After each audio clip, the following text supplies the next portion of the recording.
Good afternoon, class. What happened? Okay, already having problems. Okay, we're back. Today we're going to talk about the rise of fascism in Europe. Most of the focus is going to be on Nazi Germany because they're the big players in World War II. But it really starts in Italy, as we'll find out. So, what is fascism? So, it's another type of totalitarian government. And so just like we talked about how Soviet communism was totalitarianism, this is too. There's a couple of differences. Here's one of the main ones: extreme nationalism. While the Soviets certainly were proud of themselves, they also had this sort of communist mission to spread communism throughout the world. Whereas in a fascist society, they're more focused on their own country. There's more of like an ethnic or racial pride, which turns into, theories of superiority, and their interactions with others are more likely to be of the conquering variety rather than, hey, adopt our political system. Same thing with the Soviets here: loyalty to the state, obedience to the leader. Any weak countries are, and that includes peaceful ones, they're to be conquered, and so this is. Stop it. We should add Spain to the list here too. We're not really going to focus on Spain at all, actually. They had a civil war.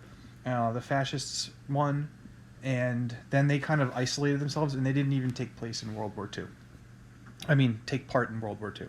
But Italy and Germany did. So this is from your textbook, and there's two main differences here than what we outlined with Soviet communist totalitarianism. The social difference. So here, the industrialists would be like the wealthier people that owned businesses and things. And as we know, in the Soviet Union under communism, that stuff just gets taken away. Remember, we talked about the kulaks, those farmers who got slaughtered because they didn't want to give up their farms.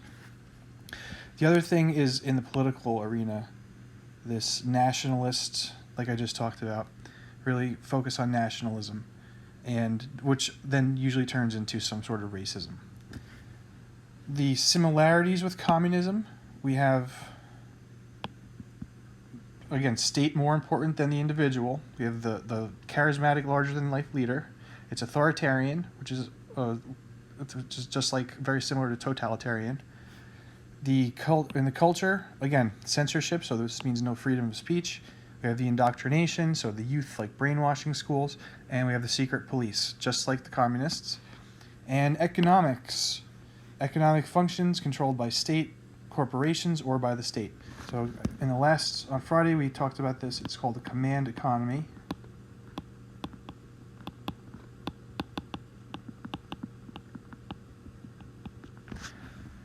In Soviet communism, the government's a lot more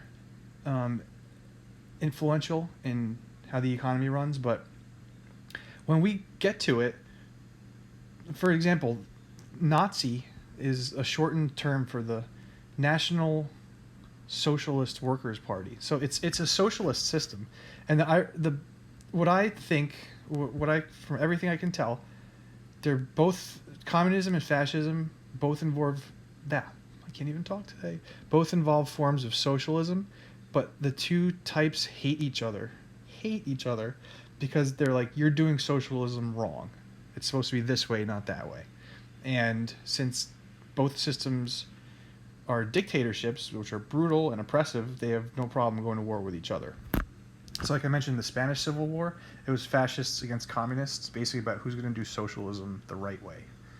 And as we're going to see in World War II, at first Hitler and Stalin are kind of like, we want to attack each other, but then it becomes an all-out war between Germany and the Soviet Union. Okay, and other people, obviously, including England and the United States and Japan. Okay, not there yet. So hopefully that is pretty clear. Characteristics of fascism, and in red we have the main differences between fascism and communism. the blue stuff is all really similar, how similar these two systems are. And in fact, I'm going to draw something. Yeah, I was going to do this at the end, but let's just do it now. Okay, look at Mr. Bliss's iPad. And where's Notability? Look at that. Oh, look at this. This is from the last thing. Oh. What? Alright, I'm going to stop the video. No, I can do it. I can get through it. I think. Oh, this is already starting out as a train wreck. Oh, I'll just do this. I'll go back here. Yeah, you can tell how often I use Notability. Okay. So, we've talked about earlier with the French Revolution and stuff, and where people sat, how there's this concept of left and right in politics. And then you can be like a centrist, be sort of in the middle. And then there's right wing and there's left wing. That is a general theory of politics. It doesn't always work.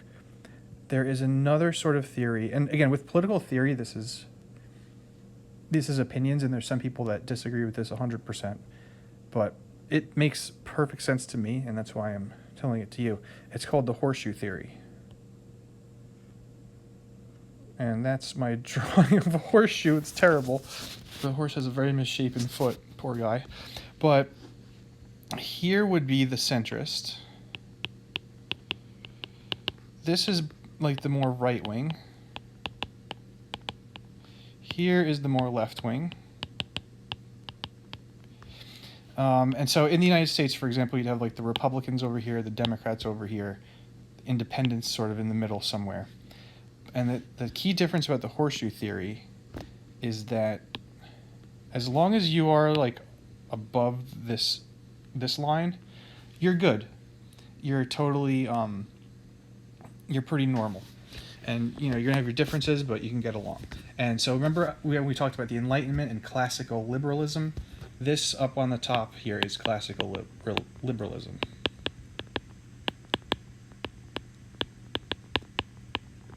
And underneath this line is what I like to call crazy town. And what you have in crazy town are fascism and communism. And the reason it's shaped as a horseshoe, now this is a poorly drawn horseshoe, but the whole point is to illustrate that these two are in fact closer to each other than they are farther apart. So we've got some far from the left wing and the right wing, but communism and fascism, they have their differences and that makes them hate each other, but they are in fact closer to each other than you might think if you looked at the top version, which is this like sort of straight line thing, which basically says that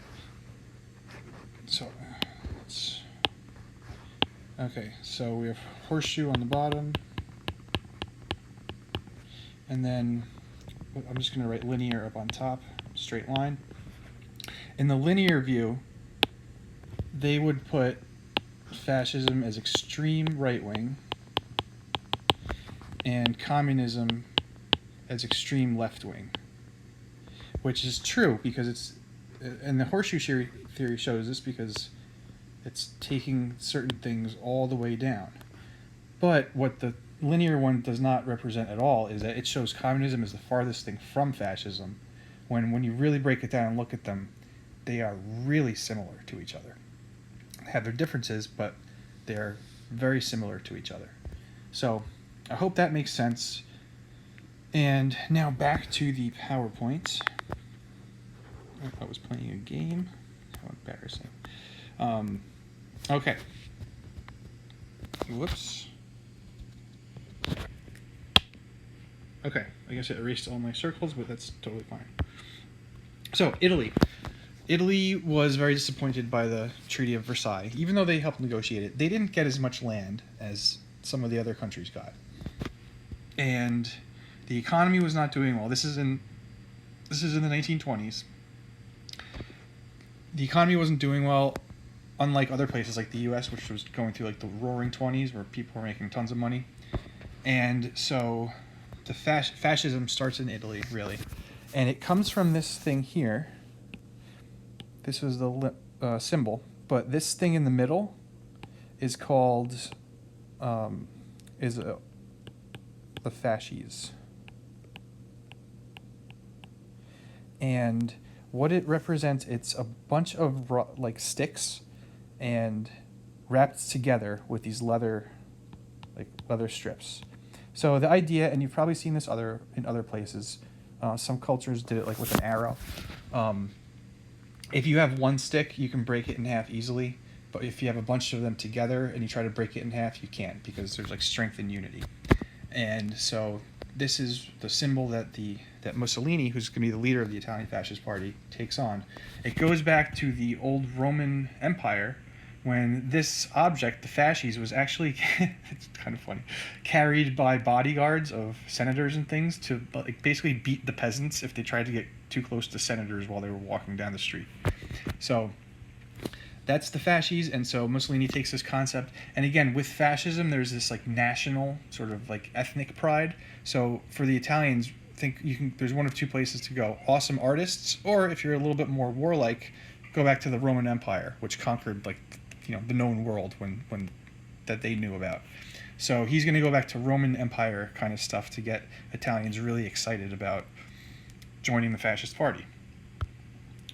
He founds it in 1919, so this is right after the Treaty of Versailles is signed. He's going to rebuild the Italian economy and the military. And again, he saw communists and socialists as enemies. We talked about fascism is really very socialist. They just don't like to say it, even though it's in the name of the Nazis' own party name. It's a very complicated discussion. I'm probably already confusing you.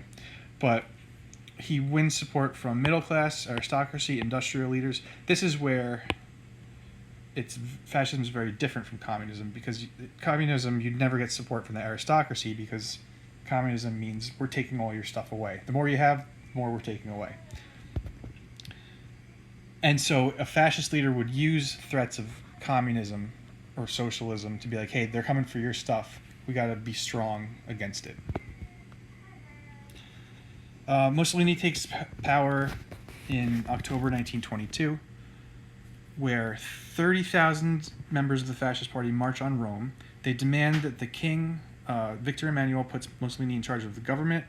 If he doesn't do it, they're going to threaten violence. And so at this point, the king, maybe knowing what happened with the French Revolution, I don't know, he gave in to the demands. He didn't really... By this point, the king didn't really have so much power. Kings in the 1900s are more like king in title only, sort of like in like the Queen of England now. Like honestly, does she really do anything? Not really. It's the prime minister and the parliament. So they give in to the demands, and Mussolini is now in charge of the Italian government. Victor Emmanuel is still the king, and he's going to come back later, toward the end of World War II. But Mussolini has control October 1922. His name was Il Duce, which means the leader. So salute the leader. He abolishes democracy by outlawing any political party that is not the fascist party. Classic dictator move. Secret police, check for totalitarianism. Censorship, and what does this sound like? Like I just said, totalitarianism. He's doing the same thing that guys like Stalin did in terms of limiting rights and expressions and, yeah, turning it into a totalitarian state. Okay, I'm going to stop there because I think I've gone on too longer, but then now we're going to get next into the Nazis.